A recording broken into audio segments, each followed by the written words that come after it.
और इस वक्त युद्ध से जुड़ी हुई एक और बड़ी खबर, यूक्रेन ने एक वीडियो जारी कर रूस पर गंभीर आरोप लगाए हैं। यूक्रेन ने एक वीडियो जारी करके रूस पर आरोप लगाया है कि उसने एक रिहायशी इमारत पर थर्मोबैरिक गोले से हमला किया। यूक्रेन ने जो वीडियो जारी किया उसमें एक रिहायशी इलाके के बारे में जानकारी मिल रही है कि गोले बारूद वहां दागे गए हैं। एक इमारत पर जोरदार धमाका हुआ है। यूक्रेन का दरअसल दावा है कि ये थर्मोबैरिक गोले का अटैक था, जिसकी ये तस्वीरें आपके सामने हैं।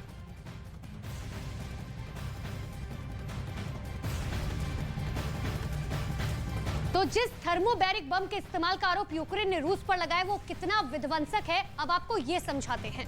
आप समझिए, थर्मोबैरिक बम जिसका जिक्र यहाँ पर किया जा रहा है, पहले धमाके में जो टारगेट होता है उसके आसपास के इलाके में बेहद तेजी से आग पकड़ने वाला ईंधन स्प्रे होता है, जबकि दूसरा धमाका जब होता है तो ये आसपास फैले ईंधन में आग भड़का देता है। ये इतना जबरदस्त ब्लास्ट होता है कि ये इलाके की सारी ऑक्सीजन 1 मिनट में सोख लेता है। और इसके साथ इस विस्फोट से 3000 डिग्री सेल्सियस तक तापमान भी पैदा होता है। और ये इतना ज्यादा तापमान होता है जो इंसान के शरीर को चंद सेकंड में गला देने की ताकत रखता है। ये बम जहां भी फटता है वहां 1000 फीट के दायरे में कुछ भी साबुत नहीं बचता। और इतना ही नहीं, रूस के इस TOS-1A थर्मोबैरिक बम को लड़ाकू विमान से कहीं भी गिराया जा सकता है। इसके अलावा एक और इंफॉर्मेशन, रॉकेट या T-72 टैंक से भी इसे दागा जा सकता है।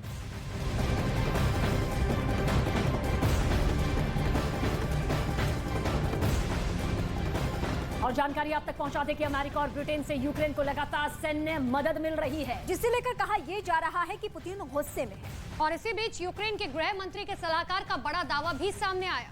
बताया गया कि रूस की मीडिया में अमेरिका और ब्रिटेन से सीधे जंग की मांग उठ रही है। अमेरिका और ब्रिटेन पर सीधे मिसाइल अटैक की बातें भी होने लगी हैं।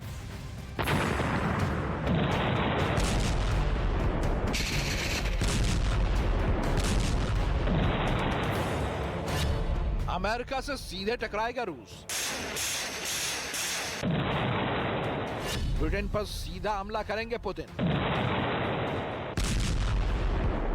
परमाणु युद्ध की तारीख तय हो गई।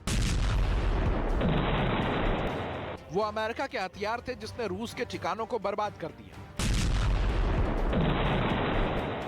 वो ब्रिटेन से मिली मदद थी जिसकी वजह से यूक्रेन युद्ध में टिका हुआ है। वो नाटो देशों की ताकत है जिसकी बदौलत जेलेंस्की की सेना हुंकार भर रही है।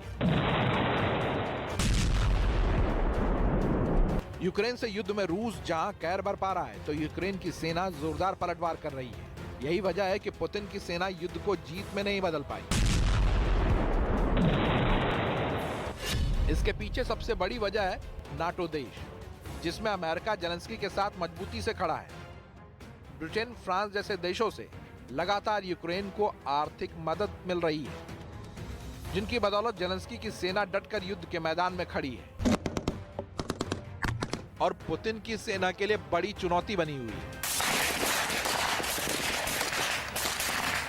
अब खबर है कि अमेरिका, ब्रिटेन और नाटो देशों से यूक्रेन को मिल रही मदद से पुतिन भड़के हुए हैं।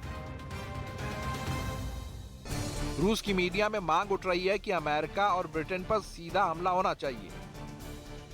ये दावा यूक्रेन के गृह मंत्रालय के सलाहकार ने किया, जिसमें बताया गया कि रूस की मीडिया में अमेरिका और ब्रिटेन को सबक सिखाने की अपील की जा रही है। यानी साफ है कि यूक्रेन में मिल रही चुनौती की वजह से रूस बेहद परेशान है और इसके पीछे सबसे बड़ी वजह उनके लिए अमेरिका और ब्रिटेन लग रहा है, क्योंकि पिछले 8 महीने में ही अमेरिका $18 बिलियन के हथियार यूक्रेन को दे चुका है। उधर ब्रिटेन भी ऐलान कर चुका है कि वो यूक्रेन को 50 मिलियन पाउंड का रक्षा पैकेज देगा, जिसमें 125 एंटी एयरक्राफ्ट बंदूकें और एंटी ड्रोन तकनीक भी शामिल है। इसके अलावा रडार सिस्टम भी ब्रिटेन के इस पैकेज के तहत यूक्रेन को दिया जाएगा। नाटो देशों से यूक्रेन को मिल रही मदद से रूस इस कदर भड़का हुआ है कि वहां अब अमेरिका और ब्रिटेन से सीधे जंग लड़ने की मांग उठने लगी। नाटो देश यूक्रेन को लगातार सैन्य हथियार मुहैया करा रहा है और यही वजह है कि यूक्रेन जंग के मैदान में रूस के खिलाफ टिका हुआ है। अब आपको दिखाते हैं और बताते हैं कि कौन सा देश यूक्रेन को क्या हथियार दे रहा है, क्योंकि ये जानना बेहद जरूरी हो जाता है। और जो अमेरिका ने मुहैया करवाया है उसके बारे में भी हम आपको जानकारी दे रहे हैं, जहां मिसाइल, होवित्जर, तोप भी प्रोवाइड किए गए हैं। इतना ही नहीं, देखिए अमेरिका ने कौन से हथियार दिया ये आपने समझ लिया, यूक्रेन की तरफ से यूक्रेन को कौन से हथियार दिए जा रहे हैं। लेकिन अब आगे बढ़ते हैं, एंटी टैंक मिसाइल जो है वो भी मुहैया कराई जा रही है ब्रिटेन की तरफ से। दरअसल ये जो है मिसाइलें उपलब्ध कराई जा रही है। और इसके अलावा लुधियाना के का भी जिक्र कर लेते हैं। यूक्रेन को ये खास हथियार थर्मल इमेजिंग निगरानी सिस्टम आर्टिलरी, जो कि सबसे ज्यादा युद्ध में अपनी महत्वपूर्ण भूमिका निभाता है, इससे किस तरह से लोकेशन को पूरा ट्रैक करके देखा जाता है, ये सबसे खास हो जाता है। यूक्रेन के बेहद करीब जिसने युद्ध में साथ दिया वो है पोलैंड। वहां से मोटार, सैन्य गाड़ी, हैवी गन ये मुहैया कराए जा रहे हैं। इतना ही नहीं, अगर अब फ्रांस की बात करें तो देखिए युद्ध में फ्रांस की तरफ से यूक्रेन को एंटी टैंक रॉकेट लॉन्चर जो है वो एक तोहफे के तौर पर दिया जा रहा है। और टर्की का भी जिक्र कर लेते हैं, यानी कि तुर्की, जिसके जरिए ड्रोन यहां पर मुहैया करवाया गया है। यानी कि यूक्रेन की जो ताकत है उसमें टर्की का भी बहुत बड़ा हाथ है।